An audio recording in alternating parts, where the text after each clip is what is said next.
My voice might hoarse in and out, so you'll have to forgive me. I might live up to my nickname. One of my counselors referred to me as Chief Longwind. It was a joke, of course. I'd like to first acknowledge our guests today, Maurice and Alan, for sharing with us that deep understanding of that history and our understanding of these treaties and how important they are. It's always good to hear our own people tell that story and tell that history, because often it's forgotten and it's not told. It's nothing you pick up in a history textbook and see that understanding. As a lawyer, I can tell you, often the courts and other lawyers take a very narrow interpretation of what these treaties are about, and often look at them in one lens, and that was that they were surrenders of land and nothing more. And that's not at all what they are. They are a reflection of our understanding, a reflection of our understanding of this place in this world, and a reflection of those things that we wanted to protect and those things that mattered most to us as a Anishinaabe. And that's important to understand, because they are not relics of the past. One of the interesting things that Maurice, you talked about the Constitution. It reminded me, my first year of law school, I had this debate. It was about the third day in the class, and the professor was going over a summary of the things we were going to talk about under the constitutional law course, and said, well, there's section 35, but we're not going to really spend a lot of time on that. And that really irked me. I raised my hand and said, why could we, well, in fact, that's the only thing we should be focusing on, because if you didn't have section 35, Canada could not exist as a nation. So how could we not talk about the importance of section 35? He didn't like me very much, and I really had to fight to get a good mark in that course after that. But I think that's part of the struggles leadership has, is you're constantly in that state of educating people, educating others, getting them to understand what these treaties are about.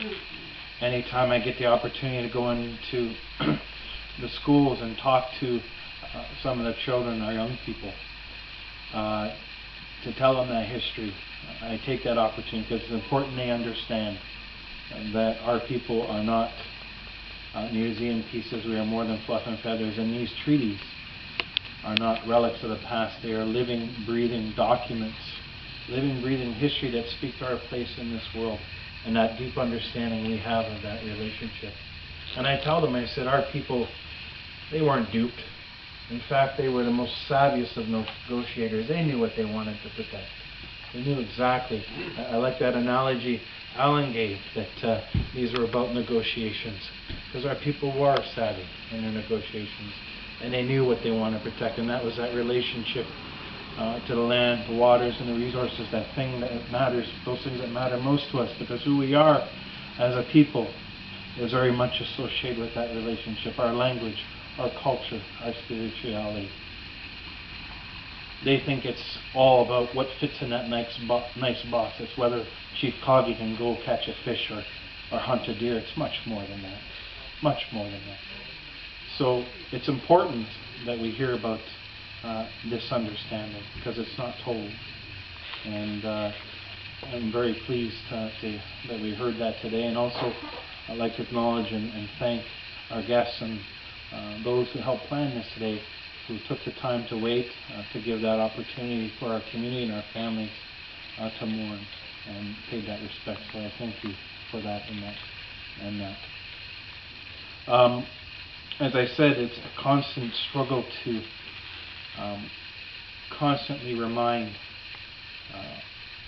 the Crown and others about what our treaties are about.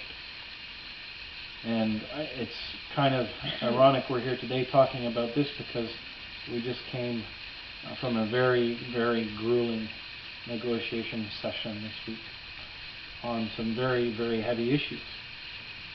And in fact, the first 2 days of our negotiation was trying to educate the other side of the table the importance of these treaties and the importance of maintaining that relationship to the territory. And I had to remind them that our boundaries, our place did not stop at the boundaries of what they know as the Saugeen First Nation number 29 reserve. It went beyond that. And that was about that promise to keep that relationship. We had to educate them on that because they couldn't understand. Because how could these things matter to you, or how could they affect your interest when you're over there? And it took 2 days. And sometimes that weighs on you. It's a struggle to constantly do that. I'm reminded of Chief Akawenzi in one of our meetings once. He said to the minister, we went into the meeting and we used to joke with one another, we'll play good cop, bad cop. And we went in and he got really heated. And he said, I'm tired of educating you. He said, that's all I do is educate. I've been chief for 20 years and that's all I do is educate. And when we came out of the meeting, I said, Chief, what happened to good cop, bad cop? That was more bad cop, worse cop. we missed something there.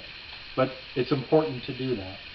Not only educate ourselves, but educate others so they have that understanding. I was also very pleased to see some of our young people here today, because it's important they have that understanding. And they understand who we are as a people, but also understand the history of these treaties. It's good to see Natalka here. She carries that responsibility of being one of our educators. And I know she, I'm sure, and struggles the same way. I've talked to my sister about that, how much she struggles with that, trying to push against the grain and trying to get people to understand that has to become part of the curriculum. It has to become part of the learning, not only of our children, but everyone as well. When you think about treaties, just in a pure, and I'm going to go to a legal context, sometimes I stick with what you know. In a legal context, for a treaty to be binding, it has to be between nations. Otherwise, it's nothing more than a contract. And that's important to remember when you talked about the Constitution. These treaties are entrenched in the Canadian Constitution. And they had to be. Otherwise, Canada's existence as a nation would be a falsehood. It could not exist. And that's important that Alan and Maurice talked about that first understanding, because that's right.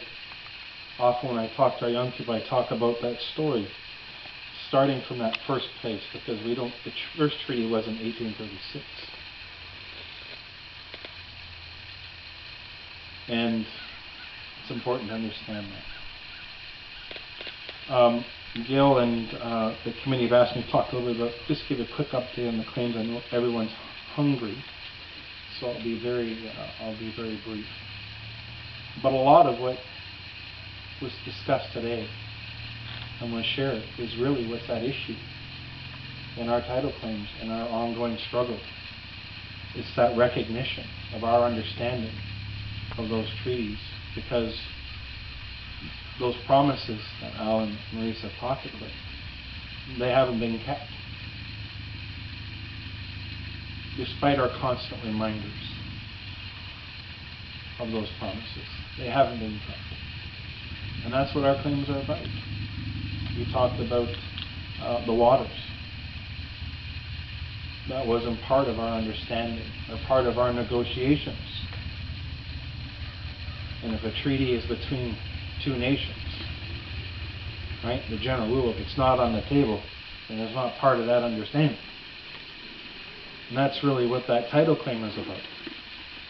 When we talk about the title claim to the lake there, we say it wasn't part of our understanding of that treaty, Treaty 45 and a half. And that's an important thing to say.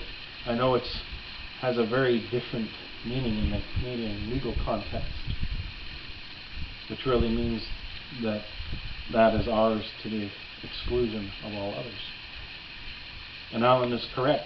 That concept, that understanding of Aboriginal title, it's reflected in that first belt that he talked about, that meeting at Niagara.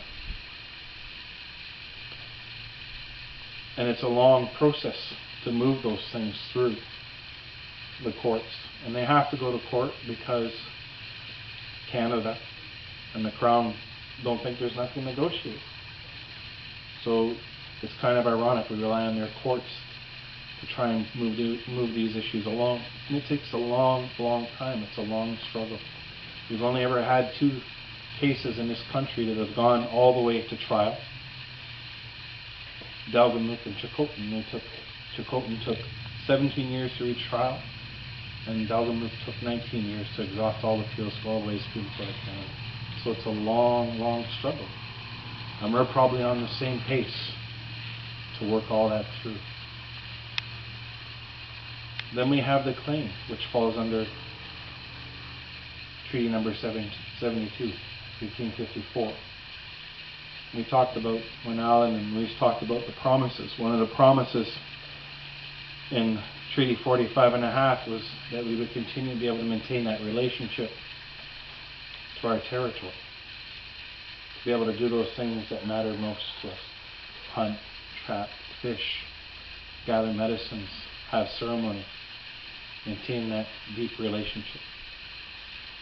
They promised they would protect that from the encroachment of others, of outsiders. And they came to us only 17 years later, 1853, actually 1851, and said, by the way, we can't keep our promises. We need to start talking about what that means. And we got to move you a little further up. But our people were savvy, as I said, savvy negotiators. Said, well, wait a minute. We're going to if we're going to do this, we're going to enter into another discussion with you. You couldn't keep your promises to us from 1836, and that was only 18 years ago. We're going to add a few conditions of our own. And one of those conditions was that any lands that were sold, right, the proceeds of those sales would go into the trust, for the trust, our use and benefit of our people. And that didn't happen. I remember I have another story about law school. The dean, they had this little meet and greet, the dean, and he said, well, Mr. Kahgee, welcome to our law school. I said, you mean my law school? He said, I don't follow. I said, did this not used to be the governor's mansion of Upper Canada? He said, yes, in fact it was. You know your history. I said, well, our trust dollars went to build this building, so therefore my law school. I said, I did not know that. I did not know that. But that's a part of the history that doesn't get told. So that's also part of our claims moving forward. And again, it's about the Crown's failure to keep those promises in those treaties. And that's what that 1854 claim is about. And right now those two claims have merged because there's common issues that have to be looked at. And it's going to take a long time. We're right now at the stage of the discovery process, which means we provide some questions to them, they provide some questions to us, and we take a long time to answer it. A long time to answer it. And it's going to take some time. But I think where we draw the strength, irregardless of where those claims are going, and I know in my heart we will be successful. But it's important to keep that foundation that Alan and Maurice talked about, that understanding, our understanding of those treaties, that they weren't surrenders, that they weren't relics of the past, that in fact they are living, breathing documents that reflect our place in this world, and they must be respected. And that was one of the conclusions in Justin Linden's report. He said, let's get on with it. Let's start recognizing and understanding that we have some reconciliation to do, he said. So it's a long process. We continue to move that. But, you know, we get empowered. We're empowered through these treaties, and we're able to use that in the things we do on a daily basis. And it's important to remember that. So, again, I want to thank Alan and Maurice for the time they've given us today in sharing. I deeply enjoyed it. I was going to ask whether is there a size bigger than scone? If so, you might want to whisper. Yeah, okay.